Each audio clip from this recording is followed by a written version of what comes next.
nice escalation from November to a really tough all-power 5 in December. Is that the way you want it? Is this a reflection of your schedule that you'd like to have? Yeah, sometimes they lay out differently just according to sometimes the dates you can get and previously scheduled things that are coming up. You got to hold a lot of dates for. So sometimes, it may look a little different as a strategic. This year's schedule just kind of laid out that way where you're at home a little bit early in November and then you just start, ripping away in December. But, for the last couple seasons as the league has expanded, as we've kind of gotten into some of the contracted events, it seems like our Decembers have always been really loaded with the high major games. But in this year in particular, I think starting with Florida State, finishing the end of the month with Arkansas, mixing in 2 Big Ten games, we're really going to be on the hustle, so to speak, from December on. Did last season have any kind of impact on the way that you did non-conference scheduling this season? No, if you look at our non-conference schedule, that was a strength. We scheduled a non-conference schedule last year that put us in a situation that if the season ends on January 1st, we're a highly seeded team in the NCAA tournament, with quality wins. And played on the road. We did a lot of things. This year's non-conference, although maybe mapped out a little different, I suspect will come into the same realm that if we do our part, that's a non-conference schedule that not only puts you in the tournament, but gets you a seed. That's what we try to strive for. So there's some games in there that maybe aren't as headliner, whether that be a Princeton, which maybe picked to win the Ivy. That's a hard game. They had a win at Arizona State last year, and we scheduled, a La Tech that's been 20 wins, I don't know how many years in a row in the last 5 or 6 seasons. So we're bringing in some teams, I think, from a numbers perspective to keep us in that ballpark of seeding. And then when you look at the Florida States, the Arkansas, the UConns on the neutral with Notre Dame, again neutral. 20 Big Ten games, our league being as good as it is, I think the schedule overall will line up right where we want it. You like 20 games? What's that? You like a 20-game conference schedule? Yeah, I think 20 games is, it's a lot. It really is. I think you look at the wear and the tear on the teams that go through the league. It's hard. You go through a lot. But with the competition level that we play against, it's just 2 more quality games that are on your schedule and 2 more opportunities to play against whatever team it is on that day, however you look at it. So to me, the Big Ten was on the forefront of that. The league was forward thinking. First team to go to 20. More conferences are now going to fill in. I won't be surprised in 3 or 4 years if every Power 5 league isn't sitting at 20. So we're not going to be any different than anyone else, but it gives our league another opportunity to put Big Ten basketball, out in the forefront, which is a good thing. Your thoughts on your 3rd year? Is there any difference in preparation that you've gone through since you've come to Indiana, and does the personnel change out? Our teams have been different since I've been here. Inheriting one, getting a lot of influx of new players last year. This year, adding some new players, we're bringing back our returning guys that have played some minutes now. So they've all been different. They've all been built different, but our preparation isn't any different. You plan very, very hard in the off season to build your team a certain way and be able to play a certain style with that group. For us, we have to be the best we've ever been in terms of our staff being able to execute that plan, and our players got to be able to respond to that plan and get the most out of it. And the thing I like about this team a little bit more so than every guy on our team can play. There's not one guy from Armand Franklin, who's on his first way in, to Jerome or Devante, who are on their last rung. All these guys can play, and I think they all feel like they can contribute and impact the team. The key will be chemistry, guys being unselfish and understanding that certain nights require certain lineups or whatever it may be. But we have a lot of versatility with a lot of guys who can play, and to me, this team's going to be built with our speed and our ability to play inside, with a lot of those guys and certain combinations that get out there. But there shouldn't be a day that we feel apprehensive about putting a guy in the game. And I think we should feel confident in all of our guys that we have the deepest team that we've had since we've been here. With Devante being voted team co-captain, how's that enhanced his leadership role kind of going forward? The players vote. We like to do it that way where the coaches don't have a say. When your teammates speak, sometimes the locker room means a little bit more than the coaches. And I think when you're voted as a captain, to me, the confidence of your team, the voice of your teammates speaks volumes. Devante is a talented player. Everyone on our team, I think, respects that. I think they're going to expect him to be very productive this year on the floor with no questions, answered. He's going to have to be there every day, like he has from the end of the season all the way until right now. He's as good as there is in terms of where he's at right now from where he's been in terms of every day, the weight room, more vocal, our conditioning plan, how he's attacked that, where he's at the start of the season in practice. So, to me, it speaks volumes that his teammates, voted him, but he knows right now this is his time, and he's going to have a lot of rope. He's got to do a great job with it. You said that he's in the best mental position you've seen. I guess. Can you elaborate on that a little bit? What's different about him right now? Just look at the things that he's chosen to value. Each player values different things differently. Not everybody wakes up and says, I love to lift weights today. Not everybody wakes up and says, this conditioning program is not for me. And to me, he's really embraced every challenge that we've got. He's had the best and most productive fall or preseason that he's had.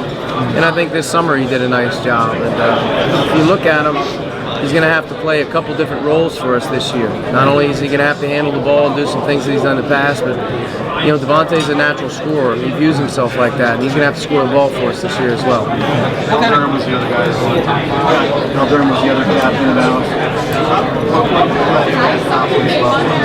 I think Al's a great teammate. I think every guy that's been around him now, from our coaching staff to the players, really respect the way that he goes about his business. He cares about the guys on his team. There's not a guy on the team that wouldn't say a positive word about him. So it goes into a great teammate. And then he really works hard. I mean, he's the hardest working guy. Been around a long time, loves to work on his own game. You can see his improvements physically and where he's come from to be able to handle. But as he enters his junior year, he's prepared. He's ready to go, and I feel like Al's set up to obviously lead our group by example, but also Al's not afraid to speak his mind because I think he has the respect of his teammates. You talk about more ball movement this year. Is that due to more personnel change or velocity change? I would go, personnel change is one thing, but philosophy change. I think it's not that we're changing, it's that we have to evolve. We have to become more of what we aspire to be. And to me, that's having a lot of guys that you recruit that have a lot of different types of talents that can blend well. You're looking for versatility, multifaceted guys. We have that.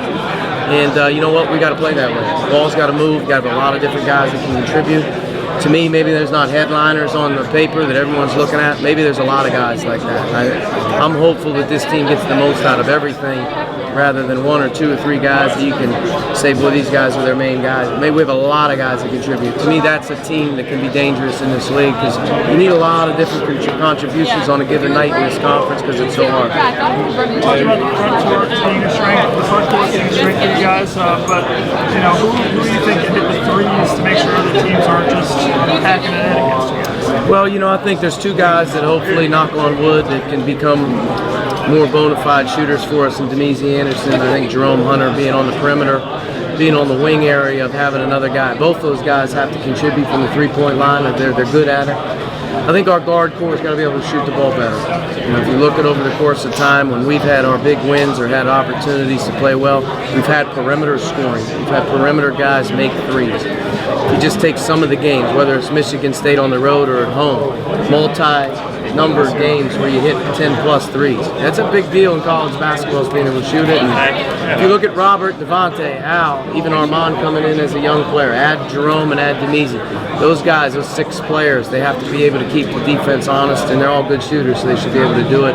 But our front court's a big strength. We've got to be able to play through them and hopefully giving us the three-point shot or protecting the paints, maybe more so what teams try to do to us. That's where it's going to be a big key, is be, like you said, be able to alleviate pressure from the line. But we have better shooters this year individually, and those guys have a lot more confidence right now, and being able to take and make threes is something that we're encouraging. Coach, if I remember right, Al Durham was part of that recruiting class that was committed when you were named head coach. What was the difference between the Al Durham that you talked to then versus the Al Durham that was just voted captain of the team? Well, I think Al's, like I said, he's a coachable guy, but he's a great teammate, and getting to know him in a short order before we got to, really spend a lot of time recruiting him and whatnot. I figured out he comes from a great family, and he's a great kid, and he loves to work the right way. I think over the course of time, he's stayed with what we've tried to emphasize. And through year 1 to 2, he's been an everyday guy. He's been a guy that we count on to do it, show the right way to do things on and off the floor. And as he comes into his junior year, I look at a very mature college junior, a guy that's played a lot, yes, but a guy that's well-versed on the floor, off the floor. And he's a guy that looks, to me like a guy that's really evolved under us in terms of understanding exactly what to do. You mentioned Jerome, someone that you possibly count on. He's been through a lot of hardships physically, obviously, we know about. Realistically, how soon can you expect him to be to that level where he can really be contributing on a regular basis? I think you'd look at most young guys and you would hope that they get their feet wet and they're able to go through the foot by the, so to speak, throw them in the fire. And then you figure out you get the Big Ten play and it's all off. All bets are off. Whatever you do in non-conference does not matter when you hit our league. Our league is a unique league where it all starts over and you just start hammering each other right in the face. And to me, that's when the mental makeup of a young player comes in. So Jerome hasn't been through any of that. I know he's very, very eager and hopeful that he's able to be the guy that everyone thinks he can, but he's got a long way to go. He's rusty. I would say from a conditioning element and just understanding what a game feels like, he still hasn't gotten through that. So I have tempered expectations on him because I think he's going to go through a lot of newness with that. That being said, we're pushing him hard right now. He's pushing himself hard, and we're expecting him to contribute to this team. And you know what? Barring any unforeseen, step backs, that's how he approaches things right now. He's better this week in practice than he was in last week. And he was, far cry in October last year, a month under his belt than he was when he started. So he's just like all these other young guys, but he's got some things that you can't teach. He can score the ball a lot of different ways. He's competitive. He's got some toughness about him. He's got an edge about him. And he's very, very hungry to play after being sat out, after watching that. So he's got a lot of motivation behind him, which is a positive. And we want to use that, but also, to me, he's only going to be as good as we allow him to work through it. Archie, you talked about Devante being in the best mental place he's been in. Do you think the suspension he went through last spring affected that at all? And if so, what do you think it taught him? I'm sure it did. It's not easy to go through something like that. He went through it and he moved on from it and he finished the season as well as any player in our league. So let's just take that for the first step of a response. I think he's used his off season to kind of move through it again. And he's in a good place right now in his fall in terms of how he's approached things. So if you ask how he responded, do I think he responded well? Yes. Duran obviously has had injury issues over the last few years. Is there anything you do in terms of practice or load management to try to keep him healthy, or you just think it's a fluke and you just hope he'll be all right? Before I got here, I think Duran dealt with a little bit, but in his sophomore year leading into January through December, he had his best, his healthiest time. He's a season-ending injury, which is a hard injury for anybody, but making that comeback last year to him to get to the floor was hard.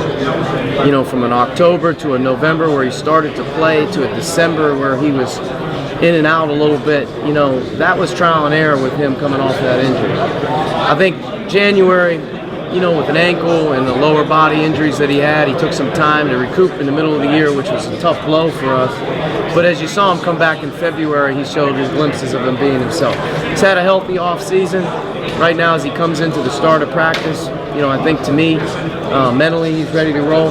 Physically, he's got to get through a couple things that all guys do here early in the year, nicks, bruises, or whatever. He's just got that type of body that's going to, be one of which you have to manage a little bit. But we want Duran for the long haul, so whatever we have to do to get him there, that's the most important thing. And right now, last year at this time, he was 275. This year at this time, he's in the low 250s. So he's obviously in a better place. And, for us, Duran heading into gameplay and heading into the season, it's not about October 1st. It's about getting him ready for that November, December, and then into conference play. We'll need Duran in that Big Ten bulk of the season because that's when a guy like Duran, that's when his weight carries gold because, one, he's got a great physical presence that you need in this leg. How much importance do you place on verbal leadership, and who do you think those guys are? I know you mentioned Joey. Is there anyone else standing out to you? Well, like I talked about Rob, and I think all of our guard play, but Rob in particular, being a point guard, has got to be able to have a voice, a reason, sometimes of getting your guys together or whatever it may be, but the point guard's got to have a voice. So I think guys who are playing that position with Al and Devante, they got to be able to do it. I think a guy like Joey's a natural born voice, loud guy. It's great to have that type of, energy level around all the time. that's contagious. So we need that. But your older players got to find a way to impact the team with their voice. It's been a big part of this group in general is communication, not just on the floor but off the floor. You have to have a group that's willing to talk and has a deep relationship with one another, finds a way to connect with one another. So that's communication as well. But no question, is there a Pied Piper? I don't know. You got to constantly try to evolve that, and hopefully more guys can grab the reins. Last season, you talked about how Rob was very mature as a freshman. How have you seen him grow this season going into another sophomore year? Again, talking, being more vocal in other areas. Whether you're in a weight room group with him, whether you're in conditioning, you hear him talk. He's no longer that silent assassin, so to speak, that takes care of himself and doesn't worry about anything else. Now it's bigger than that. He's got to be thinking about other people. He's got to be thinking about the group. It's always got to be, so to speak, the pulse. So Rob is one of those guys that, to me, an added skill to his game is not only just the basketball, but it's the leadership capabilities.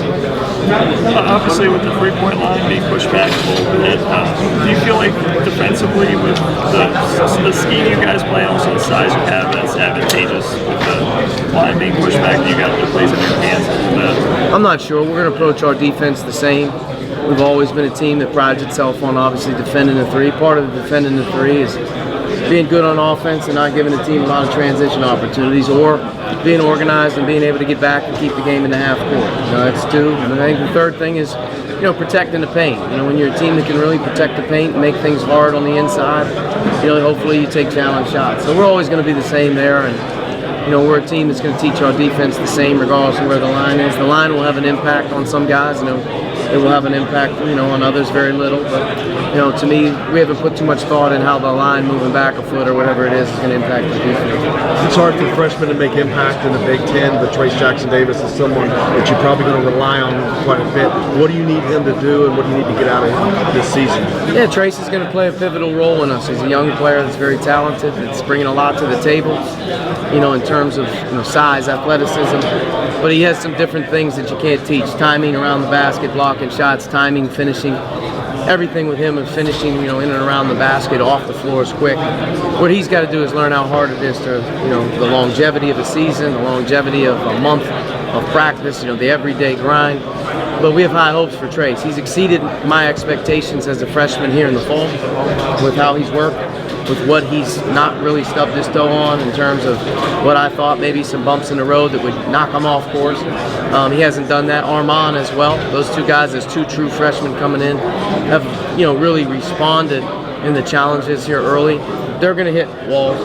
Trace is a guy, though, that has to impact the game with his athleticism, running, moving, jumping, blocking shots, rebounding the ball, but sitting around scoring, part of him scoring the ball early in his career is going to be finishing off of the break and doing some things, pick and rolls. But Trace can impact our team in a big way. He is a live body right now, and to me, I'm really excited to watch how he grows. Is that a harder transition for a freshman? Is the game itself, not the competition level, but the actual game and all that goes with it, the length of the season, the grind, all that? Yeah, without question. I think you can take any sophomore that's just started their sophomore year and moves in. They're just so much more prepared because they know. The biggest challenge as a freshman, whether you're Romeo Langford or Rob Finney or Trace Jackson-Davis or Armand Franklin, is what you're going through for the first time. It's just hard.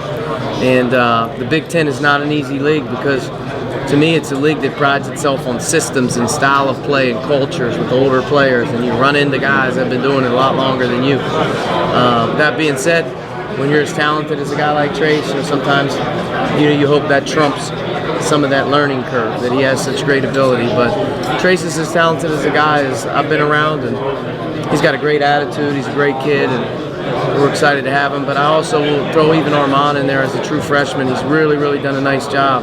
He has a chance to really be a part of what we're doing right now early in the year. And to me, as those guys help and make us better as they get older in January and February, you see two guys that have a chance to have great careers. You've singled out Demezy Anderson a couple times as a guy who you think can help you guys from a shooting standpoint and just playing more in his second year. What gives you the confidence enough to kind of single him out like that? Partly off of the first, the question I just answered. He's so much more prepared mentally to know what he's dealing with. He knows what practice feels like. He knows what the preseason's all about now. He comes in knowing what to see in the Big Ten because he's there every day. And he's a better player right now. He's a much more mature guy. He's much more adept, and he's much more mentally knowing and understanding about what's going on. All college players should have that gift of 1 year under your belt just to see what it looks like as a second year. It's so much more fun. And it's more fun to coach him right now because he knows what's going on. So, but without question, one of the gifts he has is he can shoot the ball. The thing is, moving into this year, he's much bigger. He's 6'6", he's 220. He's a bigger player, so he's got to be able to defend his position a little better. Taking care of the ball is always something with him. Learning, what to do without, not trying to do too much. But I think he'll adapt. I think he'll find his way, and he's going to play a pivotal role as a sophomore for us.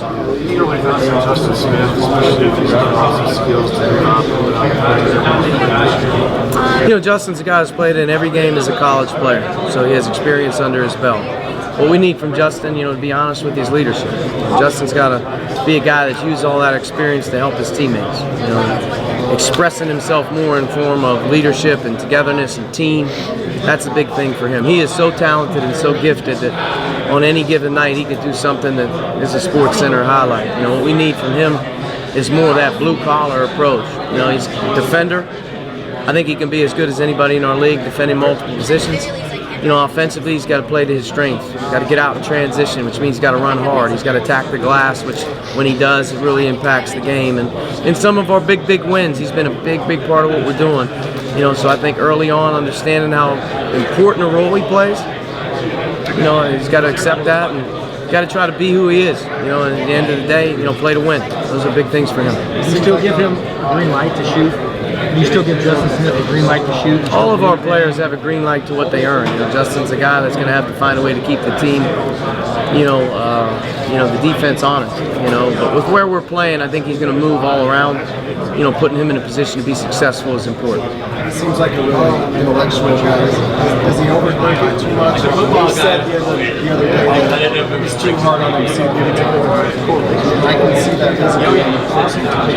Is that something he needs to work on? Yeah, I don't know how you work on it. I think you go through it. You are who you are. You're wired how you're wired. And I think you can't allow things as an older player to bother you the way younger players view things. So much one mistake, one missed shot, one bad play can really steamroll young guys. It's just like one loss can steamroll one young guy. When you've been through it, you hope that it's always you're focused on the next play, winning, and all those things. And I think that's where Justin needs to focus most of his effort level because, as I've said, he's an unbelievable niche in terms of how we play and what he can do to impact the team on both ends. And if Justin's defending the other team's most versatile player, or if he's doing a great job there, if he's hammering the offensive glass, if he's finishing in transition, if he's a live body getting to the foul line, those are great things to have, and I think that's what he's got to value. Sometimes so much of what you value is what you think you should be valuing, and at the end of the day, that impedes winning.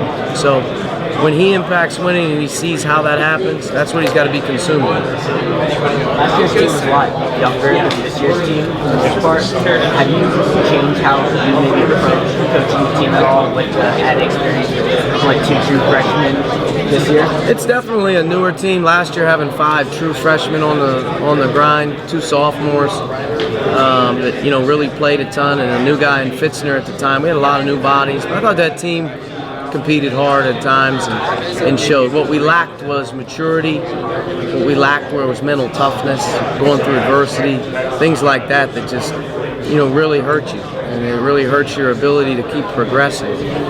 Hopefully the returners all understand it, but our new guys understanding coming in, that's a big part of what you're getting ready to deal with. All the fun and games and all the glamour, social media, you name it, all the good things that come along with being an Indiana player. There's a responsibility to understand that's not what it's about. And I think having a keen sense early on that we're going to deal with adversity, we're going to go with growing pains, those are things that are talked about a lot more with this group, but also coaching them hard. This team's got to be prepared hard. They've got to be coached hard. They've got to be hard on themselves. They have to be competitive with one another, because for us to be at our best on a given night, we should be sitting there talking about different people. We should be talking about different people having different impacts on the game and roles. Because like I said, got a lot of guys, in my opinion, I think that can get on the floor and play. So that's a good thing.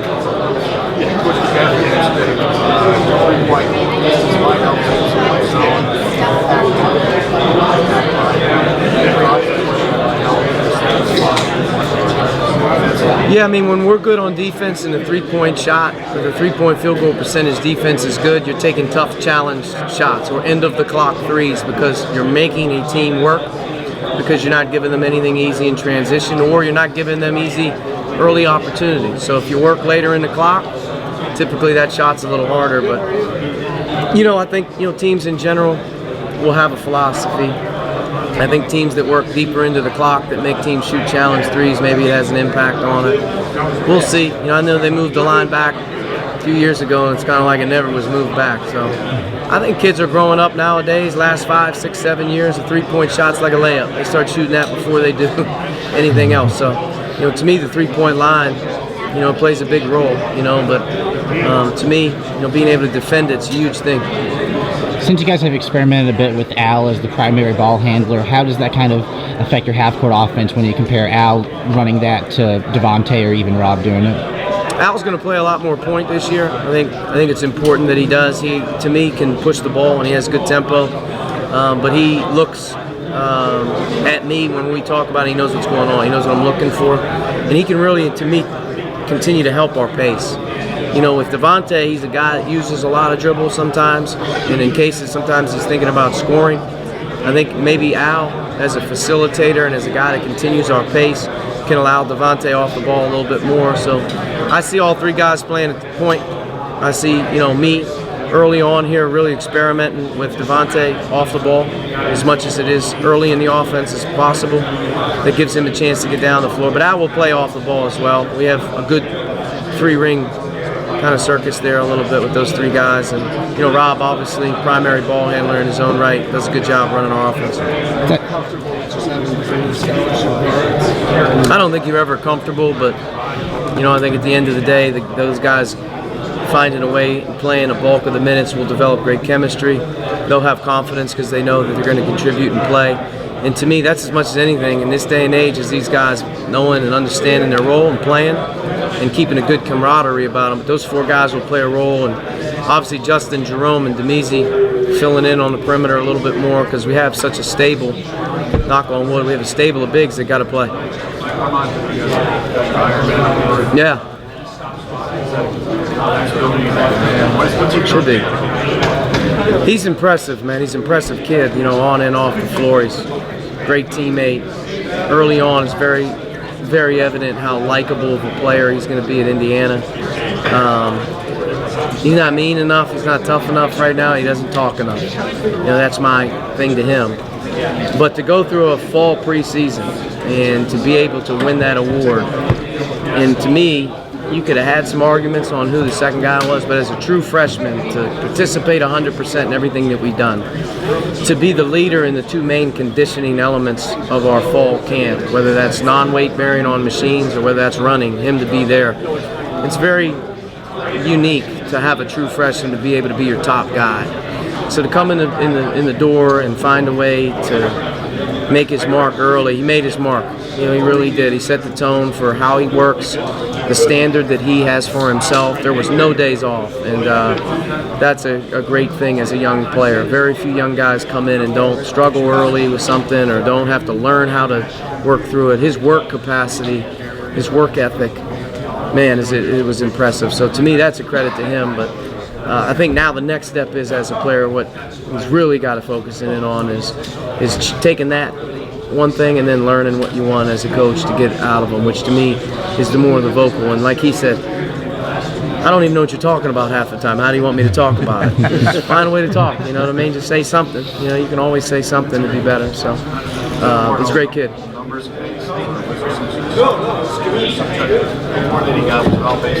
Numbers based. There's a lot of numbers that go into the times that you run, the averages that you run on a weekly basis, the times that you, for us working on a VersaClimber machine, whether it's 2 or 3 times a week, the averages that you hit your mark. To me, he's the top guy in a lot of those challenging areas that, a lot of our guys will tell you is very difficult. You've talked about the importance of a number of guys needing to contribute each night. When you lose so much scoring like you do from last season to this year, how do you try and emphasize to guys that, hey, it doesn't need to be me every night getting out and getting 20 or something like Move that? the ball.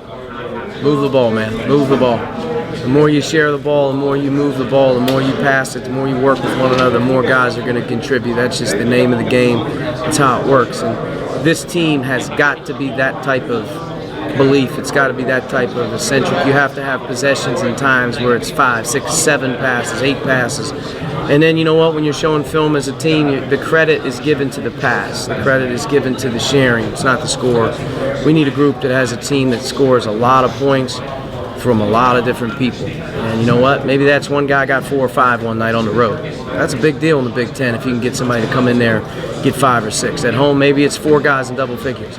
That hasn't happened a ton for us in our tenure. When we've had that, we've won. Maybe it's Devante and Al having good nights, but maybe it's our front line being able to get to the foul line at the time. A lot of different ways to skin a cat, but this team, ball movement, you know, that's the exciting thing as a staff. It's what you're preaching, it's what you want, it's what everybody hopes that every team is. They move the ball, they share it, they're a team that's fun to watch. That's what we got to be. Is there a particular reason you think that your past Indiana teams haven't maybe moved the ball as well as you would have liked? You know, I don't know. I think, you know, each team's built a little bit differently. You know, in some cases, you know, the philosophy and the emphasis of what we were trying to do, you know, at times created great shots. They didn't go in, so you don't see it as much. You know, sometimes the open ones got to go down. You know, and in our last 2 years, open shots has been a big thing where, man, just wish the open ones would go in every once in a while. People would be talking about your assist rates going up, or, you know, your field goal percentage offense. Wow, they're shooting a high percentage. You know, a lot of it is, you know, make the open ones. You know, make your free throws. You know what I mean? We've been a poor free throw shooting team in our last year. We spent a lot of time as a team in the off season with our free throw approach. And, you know, a guy like Al, you know, in this off season, he shot 92%. Shot 92% from the line as a guy in this off season. You know, he should go into the season really feeling good about that. So for us, you know, I don't think we've ever not stressed certain things. I think, you know, we got to get some productivity in certain of those areas. And part of it is, you know, you look at some of our backcourt guys, you know, when they're open, they hitting 2 a game, 1-2 a game. That's not an alarming number in this day and age in college. You know, some guys are making 4 or 5 threes a game. We're asking our guys to take open ones and make them. So, you know, high assist team requires guys that make shots, you know, and we got to get some guys to step up and, you know, make the ones that are capable of making.